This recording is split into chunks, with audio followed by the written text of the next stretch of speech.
Welcome back to Raw Sports Talk. I'm Chris, your favorite stat reader, and we have the Tigers hosting the White Sox, and the White Sox are plus 185 on the money line. The Tigers are minus 225. The over-under is 7.5 runs. The White Sox getting a run and a half on the run line are minus 120, meaning if you bet them that way and they win this game outright, you'd win. They lose the game by 1 run, you'd win. And the Tigers laying a run and a half on the run line are plus 100, meaning if you bet them that way, they must win this game by 2 runs or more. Now, Perez pitched twice against the Tigers last year. Once for the Pirates, and then once for the Padres. 8 innings, 1 run, 1 earned. They lost 5-3. He struck out 7. That was with the Pirates. And then 6 1/3, no runs, no earned. They lost 4-3. He struck out 5. That was with the Padres.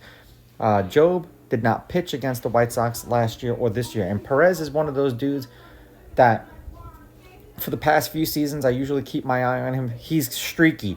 So when he's on, you usually can get him at a great price. It's just now he's on the White Sox, so I don't expect much because the White Sox are the White Sox, and I don't really need to elaborate on that any further.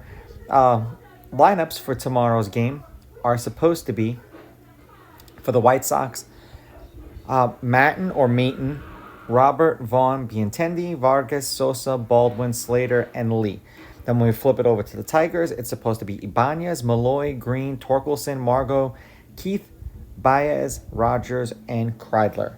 They have not been confirmed. I believe the MLB rule is an hour before the game, but they usually confirm them before that. MLB.com is usually the first one, and it's usually like an hour and a half, 2 hours before the game. They say who's actually playing. Head-to-head, the Tigers are 8-2 against the White Sox in their last 10. The Tigers have beaten the White Sox the last 2 times they played them. The home team is on a 2-game winning streak.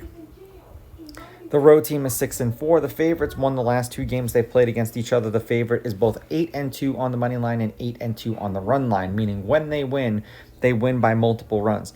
There have been no 1-run games in their last 10 meetings, so whoever it is who wins, they win by at least 2. The overs hit in their last 3. The over is 6-3-1, and the over at 7.5 is 7-3. The weather is supposed to be 39 degrees with 7-mile-an-hour winds from the left to the right. For the White Sox, and I say this and I'll say this because they're probably going to be one of the worst teams in the league again this year. The best teams in the league lose 30 to 35% of their games. The worst teams in the league also win 30 to 35% of their games. So yeah, they may lose 100+ games again this year, but they're still probably going to win 50 or 60 games. It's wild how it works. The White Sox have lost their last 4, 11 runs, 7 runs, 11 runs, and then 9 runs. 3 runs and a loss, 1 run and a loss, 4 runs and a loss, and then 2 runs and a loss. They're giving up too many runs. 8 runs, 6 runs, 7 runs, 7 runs. That's how many runs they've allowed. For the Tigers, 3-1 in their last 4. 5 runs, 11 runs, 9 runs.